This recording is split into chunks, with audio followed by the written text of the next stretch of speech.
নমস্কাৰ, মই ৰাহুলে লৈ আহিছোঁ আগন্তুক হ'বলগীয়া অসম চৰকাৰৰ বিভিন্ন এক্সাম যেনে ADRE, APDCL, আছাম পুলিচ ইত্যাদিৰ প্ৰতি লক্ষ্য কৰি 2022 বৰ্ষত হৈ যোৱা ADREৰ গ্ৰেড 4ৰ পেপাৰ 1 তাৰে আজি পাৰ্ট 3 আলোচনা কৰিবলৈ লৈছোঁ আৰু লগতে কিছু এক্সট্ৰা ইনফৰমেশ্যনো এড কৰিছোঁ আৰু ইতিমধ্যে মই বিভিন্ন ভিডিঅ'ৰ চিৰিজো সম্পূৰ্ণ কৰিছোঁ যেনে অসম বুৰঞ্জী, কলা আৰু সংস্কৃতি, অসমৰ ভূগোল, ৰাজনীতি, অসমৰ সাহিত্য, লগতে অসমৰ পৰিৱেশ বিজ্ঞানৰো কিছু প্ৰশ্ন উত্তৰ ইতিমধ্যে মই আলোচনা কৰিছোঁ। যদি আপোনালোকে ভিডিঅ'বোৰ চোৱা নাই, ভিডিঅ'টিৰ ডেছক্ৰিপশ্যনতে পাব লিংকবোৰ আৰু ইতিমধ্যে হৈ যোৱা সকলোবোৰ ভিডিঅ'ৰ আপোনালোকে PDF-ও ল'ব পাৰিব মোৰ টেলিগ্ৰাম চেনেলৰ পৰা। টেলিগ্ৰাম চেনেলৰ লিংকো মই ভিডিঅ'টিৰ ডেছক্ৰিপশ্যনতে দি দিম।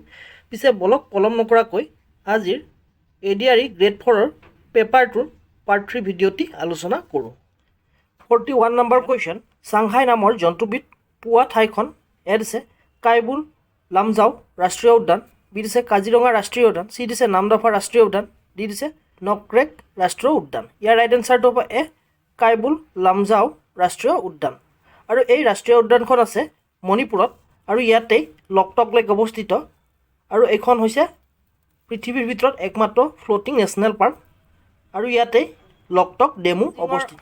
বি অপশ্যনটো দিছে কাজিৰঙা ৰাষ্ট্ৰীয় উদ্যান, এইখন হৈছে অসমৰ ইউনেস্কো ৱৰ্ল্ড হেৰিটেজ চাইট।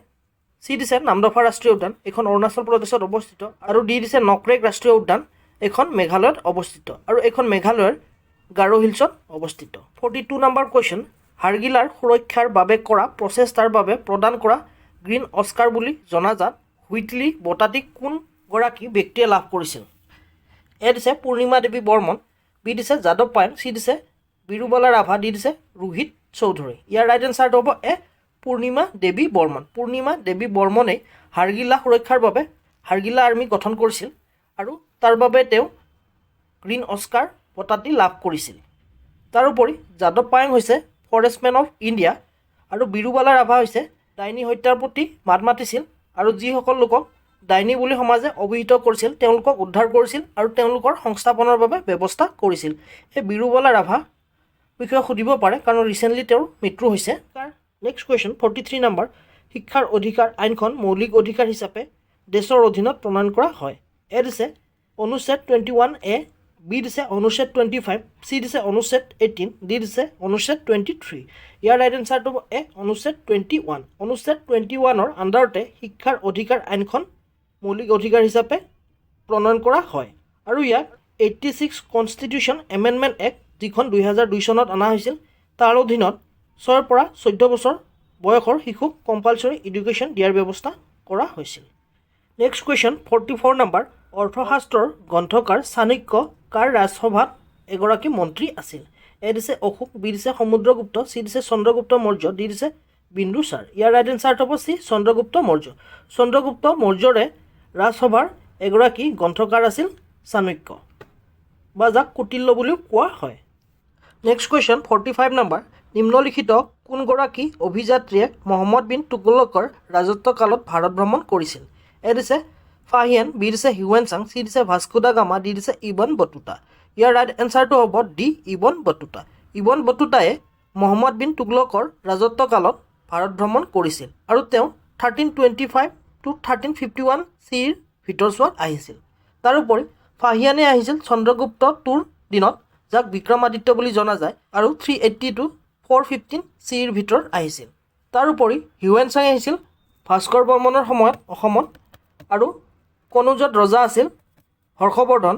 তাৰোপৰি ছাউথ ইণ্ডিয়াত ৰজা আছিল চালুক্য ৰজা পুলকেশন II আৰু ভাস্কো দা গামা আহিছিল জামৰিনৰ শাসনকালত, তেওঁ আছিল কালিকটৰ ৰুলাৰ।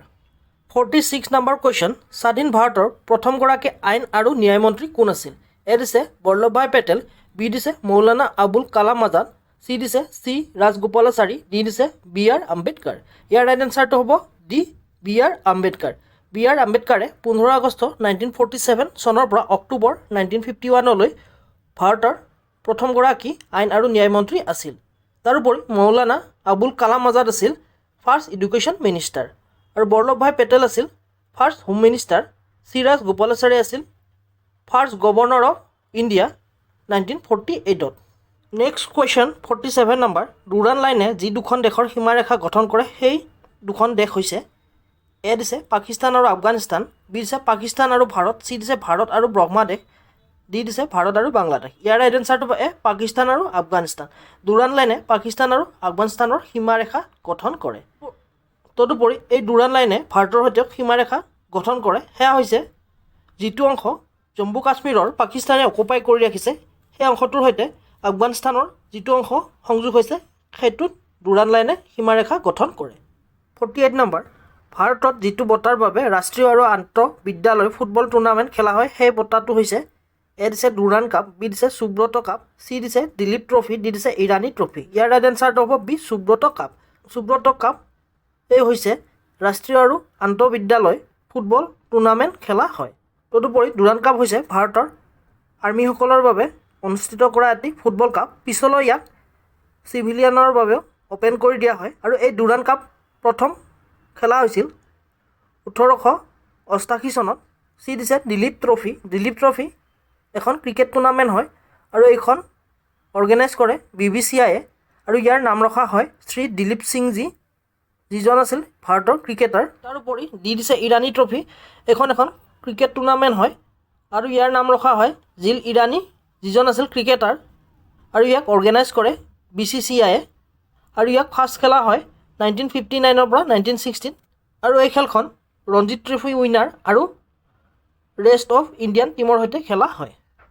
নেক্সট কুৱেশ্যন 49 নম্বৰ, 1926 চনত স্থাপন কৰা অসমৰ সৰ্বপ্ৰথম ব্যক্তিগত খণ্ডৰ বেংকটো কি বুলি সুধিছে আৰু ইয়াত অপশ্যন দিছে A Assam cooperative apex bank limited, B দিছে the Guwahati bank limited, C দিছে অসম গ্ৰামীণ বিকাশ বেংক, ডি দিছে লখিমী গাঁৱলীয়া বেংক। ইয়াৰ ৰাইট এনচাৰটো হ'ব B the Guwahati bank limited. 50 number question, Niti আয়োগৰ প্ৰধান চেয়াৰমেন গৰাকী কোন বুলি সুধিছে। এ দিছে ভাৰতৰ প্ৰধানমন্ত্ৰী, বি দিছে ভাৰতৰ বিত্তমন্ত্ৰী, চি দিছে ভাৰতীয় ৰিজাৰ্ভ বেংকৰ গভৰ্ণৰ, ডি দিছে ভাৰতৰ গৃহমন্ত্ৰী। ইয়াৰ ৰাইট এনচাৰটো হ'ব এ ভাৰতৰ প্ৰধানমন্ত্ৰী। ভাৰতৰ প্ৰধানমন্ত্ৰী হৈছে নীতি আয়োগৰ প্ৰধান চেয়াৰমেন আৰু বৰ্তমান ভাইচ চেয়াৰমেন হৈছে সুমন বেৰী আৰু এক্স অফিচিঅ হৈছে কেইবাগৰাকীও ব্যক্তি অমিত শ্বাহ, ৰাজনাথ সিং, নিৰ্মলা সীতাৰামন, অৰ্জুন মুণ্ডা ইত্যাদি। 51 নম্বৰ কুৱেশ্যন, ভাৰতত কোন প্ৰকাৰৰ গণতন্ত্ৰ অনুসৰণ কৰা হয়। এ দিছে প্ৰতিনিধিত্বমূলক গণতন্ত্ৰ, বি দিছে ৰাষ্ট্ৰপতি গণতন্ত্ৰ, চি দিছে সংসদীয় গণতন্ত্ৰ, ডি দিছে অংশগ্ৰহণমূলক গণতন্ত্ৰ। ইয়াৰ ৰাইট এনচাৰটো হ'ব এ প্ৰতিনিধিত্বমূলক গণতন্ত্ৰ। ভাৰতত প্ৰতিনিধিত্বমূলক গণতন্ত্ৰ অনুসৰণ কৰা হয়। 52 নম্বৰ কুৱেশ্যন, বাংলাদেশত গংগা নদীৰে মিলিত হোৱাৰ পিছত ব্ৰহ্মপুত্ৰ নদীক কি নামেৰে জনা যায়। এ দিছে লোহিত, বি দিছে হুগলী, চি দিছে পদ্মা, ডি দিছে চিয়াং। ইয়াৰ ৰাইট এনচাৰটো হ'ব চি পদ্মা। বাংলাদেশত যেতিয়া গংগা নদীৰ সৈতে ব্ৰহ্মপুত্ৰ নদীৰ মিলন হয় তেতিয়া পৰা ইয়াক পদ্মা নাম দি মতা হয় বা পদ্মা নামেৰে জনা যায়। 53 নম্বৰ কুৱেশ্যন, মূল মধ্যৰেখাৰ পৰা পূব আৰু পশ্চিম দিশৰ কোনো ঠাইৰ কৌণিক দূৰত্বক বোলা হয়। এ দিছে অক্ষাংশ, বি দিছে উচ্চতা, চি দিছে দ্ৰাঘিমাংশ, ডি দিছে বিস্তাৰ। ইয়াৰ ৰাইট এনচাৰটো হ'ব চি দ্ৰাঘিমাংশ বা যাক ইংলিছত লংগিটিউড বুলিও কোৱা হয়। নেক্সট কুৱেশ্যন 55 নম্বৰ, চুনামি সংঘটিত হোৱা অঞ্চল হৈছে আৰু ইয়াত অপশ্যন দিছে এ মহাসাগৰ, বি দিছে মৰুভূমি, চি দিছে উচ্চ পৰ্বত, ডি দিছে গভীৰ অৰণ্য। ইয়াৰ ৰাইট এনচাৰটো হ'ব এ মহাসাগৰ।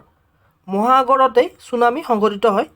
চুনামি সংঘটিত হোৱাৰ কাৰণ হৈছে সাগৰ মহাসাগৰৰ তলিত যেতিয়া প্ৰচণ্ড ভূমিকম্প হয় তাৰ ফলত সাগৰৰ পানী ঢৌৰ সৃষ্টি হয় আৰু এই ঢৌকে চুনামি বুলি কোৱা হয় বা প্ৰচণ্ড ঢৌ সৃষ্টি হয়, এই ঢৌকে চুনামি বুলি কোৱা হয়। 56 নম্বৰ কুৱেশ্যন, ভাৰতীয় সংবিধানৰ প্ৰস্তাৱনাত নিম্নলিখিত কোনটো শব্দৰ সন্নিৱিষ্ট নাই।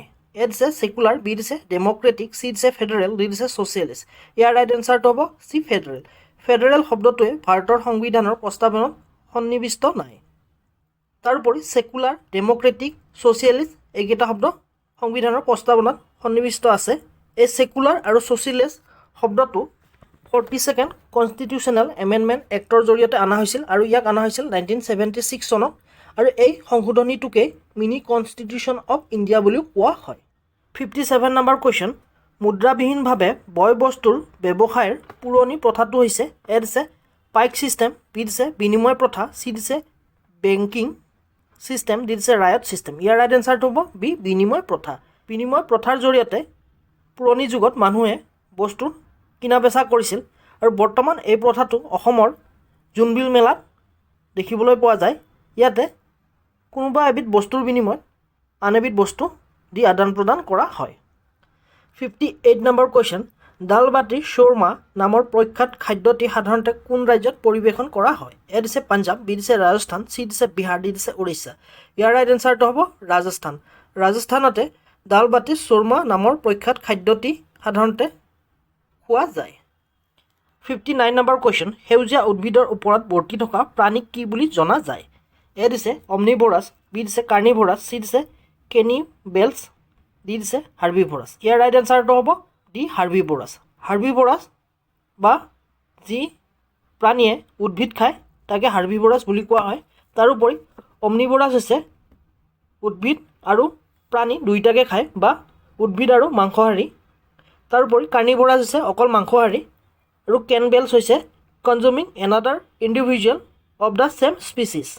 নেক্সট কুৱেশ্যন 60 নম্বৰ, ভাৰতীয় সংবিধানৰ কোনখন অনুসূচীত উত্তৰ পূব ভাৰতৰ পাহাৰ ও জনজাতীয় অঞ্চলৰ বাবে স্বায়ত্ত শাসনৰ ব্যৱস্থা কৰা হৈছে? এ দিছে ষষ্ঠ অনুসূচী, বি দিছে পঞ্চম অনুসূচী, চি দিছে অষ্টম অনুসূচী, ডি দিছে নৱম অনুসূচী। ইয়াৰ ৰাইট এনচাৰটো হ'ব এ ষষ্ঠ অনুসূচী। ষষ্ঠ অনুসূচীতে বা 6 চিডিউলতে অসম, মেঘালয়, মিজোৰাম আৰু ত্ৰিপুৰাৰ বাবে 6 চিডিউল এৰিয়া ডিচাইড কৰিছে। অসমৰ 6 চিডিউল এৰিয়া 3খন আছে, সেই 3খন হৈছে BTC, যাক এতিয়া BTR বুলি জনা যায়, কাৰ্বি স্বায়ত্তশাসিত পৰিষদ আৰু ডিমা হাছাও স্বায়ত্তশাসিত পৰিষদ। তাৰোপৰি মেঘালয়ত আছে 3খন, সেইকেইখন হৈছে গাৰো স্বায়ত্তশাসিত পৰিষদ, জয়ন্তীয়া স্বায়ত্তশাসিত পৰিষদ আৰু খাচী স্বায়ত্তশাসিত পৰিষদ। মিজোৰামতো আছে, মিজোৰামত এখন হৈছে চাকমা স্বায়ত্তশাসিত পৰিষদ আৰু বাকীকেইখন মই নাজানো। ত্ৰিপুৰাত আছে এখন। তাৰোপৰি চি অপশ্যনটো দিছে অষ্টম অনুসূচী।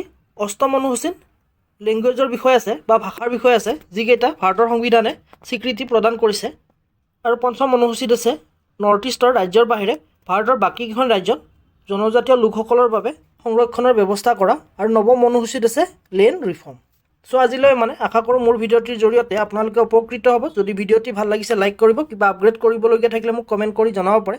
তদুপৰি ইতিমধ্যে হৈ যোৱা সকলোবোৰ ভিডিঅ'ৰ লিংক আপোনালোকে ভিডিঅ'টিৰ ডেছক্ৰিপশ্যনতে পাব। আৰু লগতে চেনেলটি আপোনালোকৰ বন্ধু বান্ধৱীৰ মাজত শ্বেয়াৰ কৰিবলৈ নাপাহৰিব। আৰু পাৰিলে যোৱাৰ আগতে চেনেলটো ছাবস্ক্ৰাইব কৰি দিব। আজিলৈ পুনৰ এটি নতুন ভিডিঅ'লৈ অতি শীঘ্ৰে লগ পোৱাৰ প্ৰতিশ্ৰুতিৰে আজিলৈ ধন্যবাদ।